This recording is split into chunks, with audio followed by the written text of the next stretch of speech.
আৰু আগন্তুক ভোগালী বিহুৰ আন্তৰিক শুভকামনা সমগ্ৰ শিৱসাগৰবাসী ৰাইজক নিবেদন কৰিছোঁ, জনাইছোঁ। আৰু ভাৰতীয় জনতা পাৰ্টীৰ আজি জিলা কাৰ্যনিৰ্বাহক সভা এই ডিমৌস্থিত জ্যোতি বিষ্ণু সাংস্কৃতিক প্ৰেক্ষাগৃহত আজি অনুষ্ঠিত হ'ব। আৰু এই কাৰ্যনিৰ্বাহক সভাত বিশেষভাৱে অংশগ্ৰহণ কৰিব, মাৰ্গদৰ্শন কৰিব ভাৰতীয় জনতা পাৰ্টীৰ অসম প্ৰদেশৰ প্ৰভাৰী হৰীশ দ্বিবেদী ডাঙৰীয়াই। তেখেত ইতিমধ্যে উপস্থিত হৈছেহি। আৰু আমাৰ লক্ষ্য হৈছে আগন্তুক বিধানসভা নিৰ্বাচনত 3টা বিধানসভা সমষ্টিত যাতে 3জন বিধায়ক নিৰ্বাচিত কৰি তৃতীয়বাৰৰ কাৰণে ভাৰতীয় জনতা পাৰ্টী যি অসমত চৰকাৰ হ'ব, সেই চৰকাৰৰ প্ৰতিনিধি হিচাপে আমি শিৱসাগৰ জিলাৰ পৰা পঠিয়াব পাৰোঁ। সেই লক্ষ্যৰে আজি এই নিৰ্বাচনৰ প্ৰাক মুহূৰ্তত এই সাংগঠনিক সভাতে, জিলা কাৰ্যনিৰ্বাহক সভাতে গোটেই কথাখিনি বিশদভাৱে আলোচনা হ'ব, সিদ্ধান্ত হ'ব। আৰু সেই অনুসৰি আমাৰ কাৰ্যকৰ্তাসকলে নিৰ্বাচনলৈকে সাংগঠনিক কামত নিয়োজিত হৈ যাব। আৰু আমি নিশ্চিত জনতাই যি বিচাৰিছে শিৱসাগৰ ভাৰতীয় জনতা পাৰ্টীৰ বিধায়ক নাজিৰা আৰু শিৱসাগৰ বিধানসভা সমষ্টিটো হ'ব লাগে ডিমৌৰ লগতে, সেই লক্ষ্যত আমি উপনীত হ'ব পাৰিম। ধন্যবাদ। সৰ্বপ্ৰথমে আমাৰ অসমীয়া জাতীয় জীৱনৰ প্ৰাণ বাপতিসাহোন ভোগালী বিহুৰ অলেখ শুভকামনা আৰু লগতে নৱবৰ্ষৰ শুভকামনা জনাইছোঁ। আৰু আজি এই ডিমৌ খেলপথাৰত এতিয়া আমাৰ জিলা কাৰ্যনিৰ্বাহক অনুষ্ঠিত হৈছে। ইয়াতে আজি সমগ্ৰ শিৱসাগৰ জিলাৰ 3টা সমষ্টিৰ সকলো কাৰ্যকৰ্তা একদম ওপৰৰ পৰা নিম্ন খাপৰলৈকে যিমান কাৰ্যকৰ্তা আছে সমূহ আজি ইয়াতে উপস্থিত হৈছে।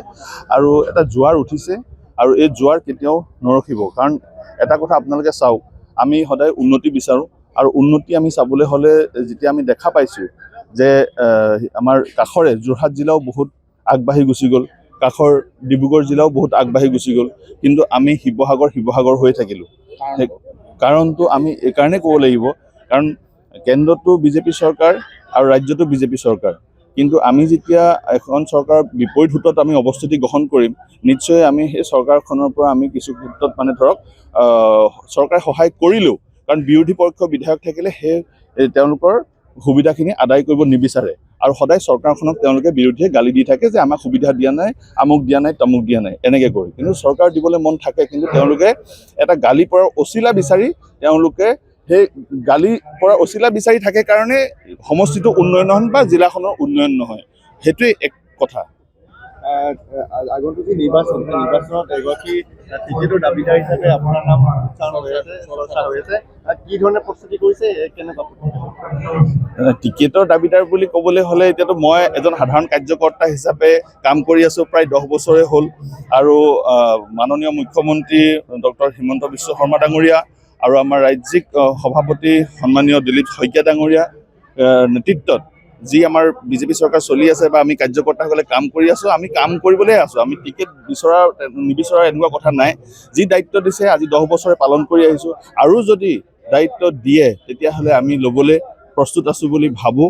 কালি আমাক মুখ্যমন্ত্ৰী কোৱাৰ ধৰণে আমাৰ দলৰ প্ৰথম কাম হৈছে ৰাষ্ট্ৰৰ কাৰণে, তাৰপিছতহে একেবাৰে শেষতহে একদম ব্যক্তি। সেইকাৰণে আমি ব্যক্তি হৈ প্ৰথমতে বিচৰা নাই। যি হ'ব সমষ্টিৰ উন্নয়ন হ'ব লাগে। আমাৰ কথাটো হ'ল সমষ্টিৰ উন্নয়ন হ'ব লাগে। যিজনেই হওক বিজেপিৰ যিজনেই হওক সেইজনেই জিকাই উলিয়াই নিব লাগে আৰু সমষ্টিটোৰ উন্নয়ন হ'ব লাগে। কাৰণ আমি বহুত পিছ পৰি গৈছোঁ আৰু পিছ পৰি থাকিব নোৱাৰোঁ। আৰু চাওক, আমাৰ পৰিকল্পনা আপোনালোকে জানে যে কেইদিনমানৰ আগতে আমাৰ ৰাজ্যিক বৰ্ধিত কাৰ্যনিৰ্বাহক হ'ল আৰু ৰাজ্যিক বৰ্ধিত কাৰ্যনিৰ্বাহকৰ যিবিলাক সিদ্ধান্ত সেইবিলাক আজি এই জিলা কাৰ্যনিৰ্বাহকত আমি সিদ্ধান্তসমূহ আমাৰ কাৰ্যকৰ্তাসকলক জনাম। আৰু পৰৱৰ্তী পৰ্যায়ত যিহেতু আপোনালোকে জানে যে নিৰ্বাচনলৈ বেছি দিন নাই, নিৰ্বাচন কেন্দ্ৰিক আলোচনা হ'ব। আৰু ইতিমধ্যে আপোনালোকে জানে যে আমাৰ প্ৰস্তুতি সম্পূৰ্ণ হৈছে। খালি আনুষ্ঠানিকভাৱে আমাৰ যিসকল কাৰ্যকৰ্তা আৰু নেতৃবৃন্দ আছে জিলাৰ, সেইসকলে গাঁৱে গাঁৱে গৈ সমূহ আমাৰ কাৰ্যকৰ্তাৰ লগত আলোচনা কৰি আমাৰ যিবিলাক আমাৰ পৰিকল্পনা সেইবিলাক আমি নিখুঁতভাৱে কৰাৰ কাৰণে চেষ্টা কৰিম। দেখা গৈছে যে জাতীয় দল আৰু অসম জাতীয় পৰিষদ লুৰিণজ্যোতি গগৈ আৰু অজিত কুমাৰ ভূঞা একলগ হৈ এটা দলত পৰিণত হৈছে। কিবা বিশেষ প্ৰত্যাহ্বান জনাব পাৰিব? প্ৰত্যাহ্বান সেইদিনাখন হ'লহেঁতেন যদিহে দুইটা দলৰ কোনোবা বিধায়ক বিধানসভাখনৰ ভিতৰত থাকিলেহেঁতেন। এতিয়া দুইটা দলৰ এজনো বিধায়ক নাই। তেনেধৰণৰ প্ৰত্যাহ্বান তেওঁলোকে সৃষ্টি কৰিব নোৱাৰে। প্ৰথমতে নিজকে তেওঁলোকে প্ৰস্তুত কৰি নিজকে প্ৰুফ কৰিব লাগিব, প্ৰমাণিত কৰিব লাগিব, তাৰপিছতহে প্ৰত্যাহ্বান হ'ব। সেইকাৰণে যেতিয়ালৈকে বিধায়ক তেওঁলোকে জিকিব নোৱাৰে তেতিয়ালৈকে প্ৰত্যাহ্বান হ'ব বুলি মই নাভাবোঁ। গৌৰৱ গগৈ আহি গৈছে শিৱসাগৰ জিলালৈ কালি এদিন আগত, আৰু তেওঁ কৈছে যে তেওঁলোকে 100খন আসনত দিব আৰু ডিমৌ সমষ্টিটো প্ৰাৰ্থী থিয় কৰাব কংগ্ৰেছে। কি ক'ব? চাওক, এইটো তেওঁলোকৰ দলৰ আভ্যন্তৰীণ কথা বতৰা, আমি সেইবিলাক লৈ চিন্তিত নহয়। আমি কেনেকৈ জিকিব পাৰিম, আমি কেনেকৈ জয়ী হ'ব পাৰিম, তাৰহে আমি পৰিকল্পনা কৰোঁ। আন দলে কি কৰিছে বা কি কৰিবলৈ গৈ আছে সেইটো আমি বেছিকৈ আমি চাই নাথাকোঁ, কিন্তু আমি নিজেই কেনেধৰণে জিকিব পাৰিও তাক লৈ আমাৰ প্ৰস্তুতি ইতিমধ্যে সম্পূৰ্ণ হৈছে। নিৰ্বাচনৰ পিছত আপোনালোকে দেখিব যে তেখেতসকলে কোৱা কথা আৰু আমাৰ কোৱাৰ মাজত পাৰ্থক্য আছে। অখিল গগৈ ৰাইজক চাওক, তেওঁলোকেও চেষ্টা কৰিব, নিৰ্বাচনত সকলো মানুহে চেষ্টা কৰিব, তেওঁ নিজে যিহেতু বিধায়ক হিচাপে আছে চেষ্টা কৰিব, কিন্তু মই নাভাবোঁ এইবাৰ কোনোবা বিৰোধী দলৰ বাবে সহজ হ'ব, কাৰণ ভাৰতীয় জনতা পাৰ্টীয়ে যোৱা এটা বছৰে নিৰ্বাচনত কেনেধৰণে জয়ী হ'ব লাগে তাৰ প্ৰস্তুতি এটা বছৰৰ পৰাই আমি আৰম্ভ কৰিছিলোঁ।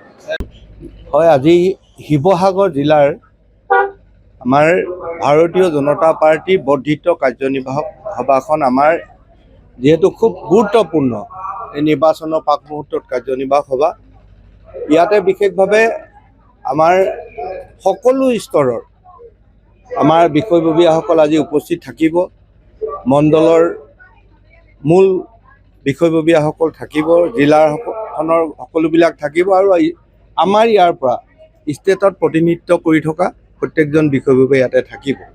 বিশেষভাৱে আজি সভাখনত আমাৰ সাংগঠনিক দিশৰ ওপৰত যাতে আমি আগন্তুক ২৬ৰ নিৰ্বাচনটো খেলিব পৰাকৈ সাংগঠনিক দিশটো আমাৰ চোৱা চিতাৰ কাৰণে আজি কাৰ্যনিৰ্বাহকত আলোচনা হ'ব। আৰু লগে লগে নিৰ্বাচনৰ কাৰণে যি প্ৰস্তুতি, আমি কেনেকৈ শিৱসাগৰৰ ৩টা সমষ্টি ভাৰতীয় জনতা পাৰ্টীৰ পক্ষত আনি জিলাখনক আগুৱাই নিব পৰা যায়, সেই বিষয়ে আজি আলোচনা হ'ব। আৰু দেখা গৈছে যে শিৱসাগৰ সমষ্টিত টিকটৰ দাবীদাৰ হিচাপে আপোনাৰ নামটো চৰ্চাত আছে। টিকেটৰ দাবীদাৰ বুলি নহয়, মই শিৱসাগৰ সমষ্টিৰ এজন ভাৰতীয় জনতা পাৰ্টীৰ কাৰ্যকৰ্তা হিচাপে মুখ্যমন্ত্ৰীয়ে দিয়া দায়িত্ব সাংগঠনিক আৰু চৰকাৰৰ যিখিনি আঁচনি সেইখিনি চোৱা চিতাৰ ক্ষেত্ৰত নিয়োজিত হৈ আছোঁ। গতিকে আজি কেইবাটাও বছৰ ধাৰাবাহিকভাৱে কামখিনি কৰিছোঁ, সাংগঠনিক দিশটো চাইছোঁ।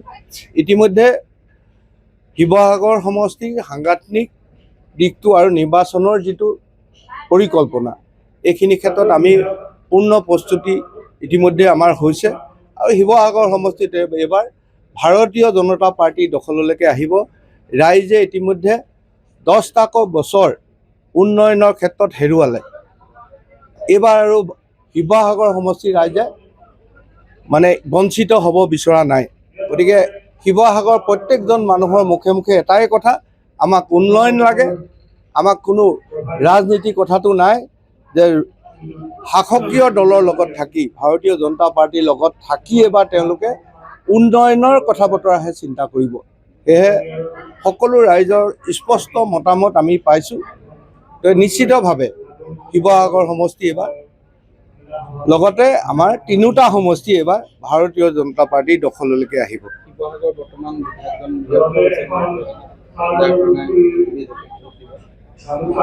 আচলতে শিৱসাগৰ বিধায়কজনৰ কথাটো আমি তেওঁৰ কথা বিশেষভাৱে কৈ লাভ নাই, কাৰণ এজন নিৰ্দলীয় বিধায়ক। নিৰ্দলীয় বিধায়ক এজনে কিমান কাম কৰিব পাৰে নোৱাৰে প্ৰমাণ হিচাপে আপোনালোকে ডিমৌত আগতে দেখিছিলে বা আগতে দেখিছে। গতিকে এইটো কেতিয়াও সম্ভৱ নহয়, কাৰণ আৰু এটা কথা আছে, কিবা 2-4টা কাম কৰিবও পাৰে, কিন্তু শিৱসাগৰ বিধায়কজনে কথাই কথাই মুখ্যমন্ত্ৰী ডাঙৰীয়াক বিৰোধিতা কৰে, যাৰ কাৰণে মুখ্যমন্ত্ৰীয়ে শিৱসাগৰত কিবা কাম কৰিবলৈ মন থাকিলেও তেওঁ বিধায়কজনৰ কাৰণে কাম নকৰে। গতিকে কথাখিনি তেনেকুৱা হৈ আছে।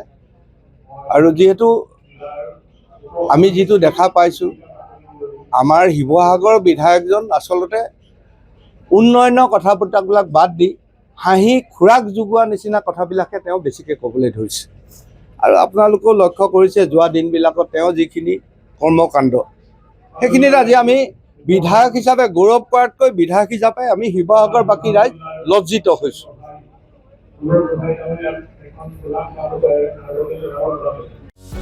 যিকোনো খবৰৰ বাবে যোগাযোগ কৰক আমাৰ এই নম্বৰত 9181 307 221।